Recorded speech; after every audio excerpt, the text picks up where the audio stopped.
Ituturo ko sa inyo ngayon mga tita ang pinaka-secret kung bakit nahumaling sa akin ang hapon kong asawa, ang curry pan ko. Uy, nahagip sa video yung ganito mga tita. Hala, tapos inaamoy niya yung tenga niya. Ano ba yan? Tapos gumagawa kami ng tinapay mga tita. In fairness, naghugas naman siya. Pampasarap din yan, huwag kayong ano. これできてる？これはね、冷蔵庫入れてやな。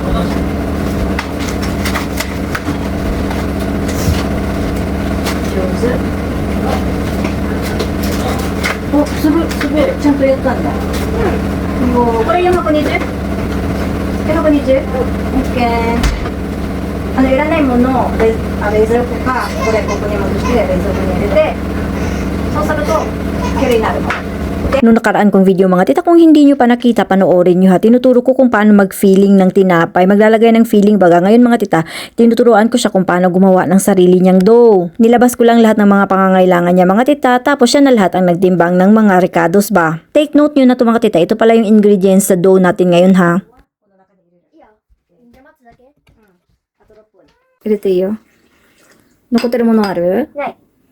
きれいにうん。一回ヘラを使って。ヘラをキュンってもうこの中に入れて。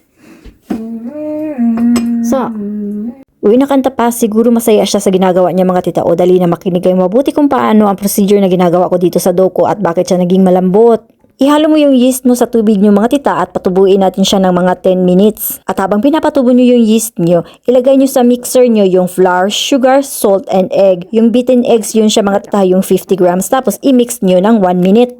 After ng 10 minutes na pagpapatubo nyo sa yeast nyo mga tita, ihalo nyo na yan doon sa flour nyo at imimix nyo siya ng 5 minutes. Medium lang ang lakas dapat ng mixer nyo. After 5 minutes mixing ng flour at yeast nyo mga tita, ilagay nyo na yung butter nyo tapos imimix nyo ulit siya ng 20 minutes. At ang 20 minutes mixing na to mga tita, ang mixer ko is nakalagay sa set na number 4. So habang nagmi-mix ang anak ko sa dough niya mga tita, nagpe-prepare na muna siya sa mga next niyang gawain ba. Very good, clap your hands na muna tayo sa kanya. O dali mga tita, lapit kayo dito, tignan natin siya kung nakuha ba niya talaga ang mga tinuturo ko sa kanya. Kiji wa kuko no naka ni iriru no. Zenbu. Nung first time na tinuturuan ko siya mga tita, nagre-reklamo pa siya sa mga dito ba kasi nga dumidikit yung dough sa kamay niya. Ngayon mga tita, nasanay na siya. He is enjoying his work mga tita, looking forward siya sa magiging resulta. Kaya maruku shite, de, kiyung te. Ano daw? Kiyung daw? Hoy, wag kayong ano mga tita, lahat ng mga sinasabi ko naiintindihan ng mga anak ko. Sila lang ang nakakaintindi sa akin. Noranakti. Shita o tojite. So ayun nga mga tita, medyo nahirap-hirapan pa siya sa pag-close ng dough niya at pagbibilog ba kasi nga medyo dumidikit-dikit sa kamay niya, pero nairaos naman niya ang procedure na to ba. Improving na siya kada practice namin mga tita at less na din yung reklamo niya. Ngayon papatubuin na natin siya mga tita gamit ang bread ricer ko. 37 degrees nakaset ang bread ricer ko mga tita at naka-preheat na din siya. 45 minutes ko pinapatubo ko ang dough mga tita kasi hindi din siya masarap kapag masyadong tumutubo siya, yung sobrang laki ng dough ba. Kung wala naman kayong bread ricer mga tita, ibig sabihin yan, mahirap lang kayo. So, unaji utete. So, unaji utete. Ikay, chuk-chuk. Ayan na naman tayo sa chuk-chuk. Gets niya yun mga tita, tuloy ang laban. So. So, nuku no, air nuki. Oh, cookie. After releasing air doon sa dough ko mga tita, hinahati ko yung dough ko ng 55 to 60 grams each. Bibilugin natin yung kada isang dough mga tita, tapos i-rest natin ng 5 minutes. Tapos ipa-flattened natin siya, lalagyan na natin ng filling. Ito pala yung ingredients ng curry ko mga tita, tapusin nyo hanggang dulo para malaman nyo kung paano ko niluto ang curry ko. Tapos na-filling na natin yung tinapay natin, di ba? Beat 2 eggs mga tita para medyo madami-dami siya. Tapos mag-prepare ka na rin ng breadcrumbs. Yung malalaking breadcrumbs ang ginamit ko mga tita, yung ginagamit pang katsu ba. Ngayon, kumuha ka ng isang dough na may filling na mga tita. Huwag mong kalimutan kung saan yung lock niya ha. Yung lock ng dough ang sinasabi ko mga tita, yung kung saan nyo siya kinuklose nung naglagay kayo ng filling ba. Ididip nyo siya sa egg, tapos lalagyan nyo lang siya ng breadcrumbs. Huwag nyo masyadong i-push yung bread nyo mga tita doon sa breadcrumbs nyo. Kasi baka maano yan siya, ano ba tawag nito? Kanang basig mapuyat bitaw siya, no? Kana bang madismantle ang iyahang shape ba? Tagang Bisaya, absent kasi ako nung tinuro yung mapuyat sa Tagalog. So wag yung kalimutan talaga mga tita kung saan nakalak yung bread nyo, yun yung nasa ibaba niya palagi ha. Kapag may mga dumikit ng breadcrumbs dyan sa tinapay nyo mga tita, wag ka nang magduda, okay na yan siya. Punta naman tayo sa procedure mga tita kung paano ko niluluto yung curry ko. Hiniwa ko lang yung sibuyas at yung carrots ko ng pa-dice. Ginisa ko yung sibuyas at carrots ko mga tita, sinunod ko yung karne ko, nilagyan ko ng tubig at nilagay ko yung curry bars ko. Alam niyo yung curry bars mga tita, hanapin niyo yan sa internet ha. Niluto ko lang yun sa medium fire mga tita hanggang sa mawala na yung liquids niya. Keema curry ang tawag dun ba? So ayan na mga tita, nalagyan na ng breadcrumbs lahat ng tinapay natin. Ilalagay natin yan siya sa freezer mga tita. Pwede mo yan siyang i-frozen. 2 hours before mo lutuin mga tita, ilabas mo yan siya para ma-defrost ba. Tapos patubuin mo na.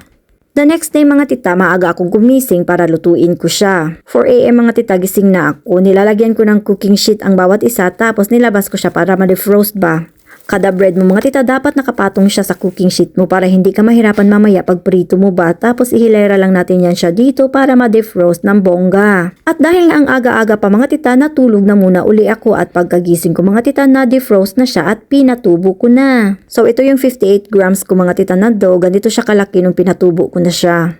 2 hours ko siyang nilabas galing sa freezer namin mga tita, tapos 40 minutes ko siyang pinatubo, so 2 hours and 40 minutes lahat. Tapos nag-init na ako ng mantika, 170 degrees. Kung walang sariling pan-degrees yung kalan nyo mga tita, o mahirap ka nga talaga. Ihanda na natin yung timer natin mga tita para hindi na tayo magahol sa oras ba. Tapos ilagay na natin yung curry sa mainit na mantika natin. O ayusin nyo ha, basi magkabalintong-balintong na siya ba. Tapos magreklamo mo sa akin mamaya kung bakit iba ang resulta. O ganun dapat ang paglagay sa kanya mga tita ha. Tapos 1 minute 30 seconds, i-under na natin siya. Dali, ulitin natin ulit para makuha mo ba. Diba nakapatong sa cooking sheet yung tinapay nyo? Ilagay mo sa mantika tapos baliktarin mo. Yung dapat, yung nakalak niya is nasa ibabaw na yung unang prito mo ha. Tapos after 1 minute and 30 seconds, baliktarin natin siya. Yung lock na part mo, yun yung nasa ilalim na naman. 1 minute and 30 seconds uli. At ang pagbaliktad niyan mga tita, ganyan lang katulad sa ginagawa ko para hindi siya mabuslot-buslot bitaw no.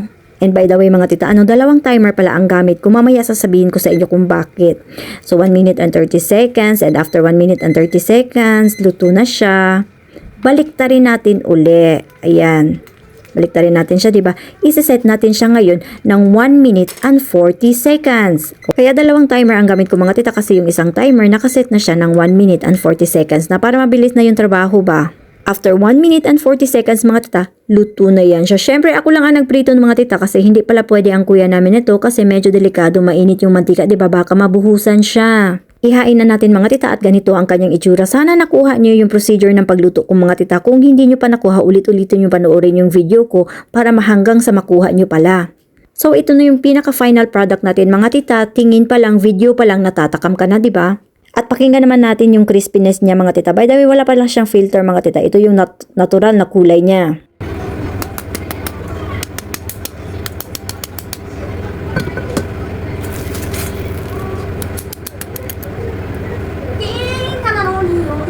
Dapat ganun ka-crispy ang curry bread nyo mga tita para mahumaling talaga ang inyong mga asawa. Kung hindi ganun ka-crispy mga tita, ulitin nyo ng ulitin hanggang sa maka-perfect kayo ha.